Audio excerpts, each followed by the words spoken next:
this has been a good journey. Yeah, what a day for dozens of Quad City veterans. The group spent all day on the Hy-Vee honor flight of the Quad Cities to Washington, D.C., visiting the museums and monuments built in their honor.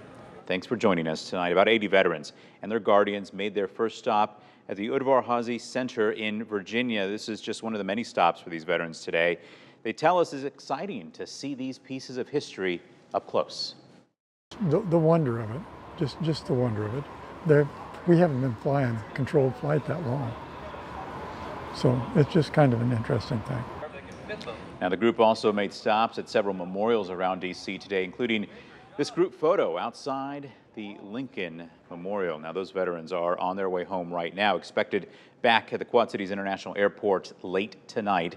And that's where we find Harrison Belsanti and what looks like a very large crowd behind you there for this homecoming celebration. Good evening, Harrison. Yeah, John, we're at the airport right now, and as you can see, there's several hundred people here waiting on family members, friends, and heroes who are on that plane back from Washington, D.C. tonight. Now you can see many of them holding signs, flags, and posters waiting to welcome them home. Those veterans spent the day visiting their respective war memorials. The flight includes veterans from World War II, the Korean War, and the Vietnam War.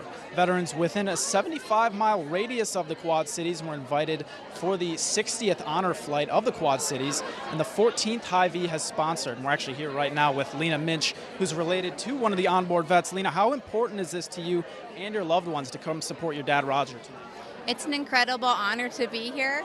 I don't take off work and we don't take my kids out of school, but when we found out about this, it was a no-brainer. So it's a privilege, it's an honor, and it's very humbling to be here. And considering, it's a work day tonight and a weekday, does it being pretty late right now matter to you, or is just being here all that matters? It doesn't matter to us as much because we live in Missouri, so we aren't going home until tomorrow. As for my sister and her family, well, they're just going to have to deal with that in the morning. That's just what comes with it. Awesome. Thanks, Lena. I really appreciate your time tonight. John, while we continue waiting for the touchdown here, I'll go ahead and send things back to you in the studio for the time being.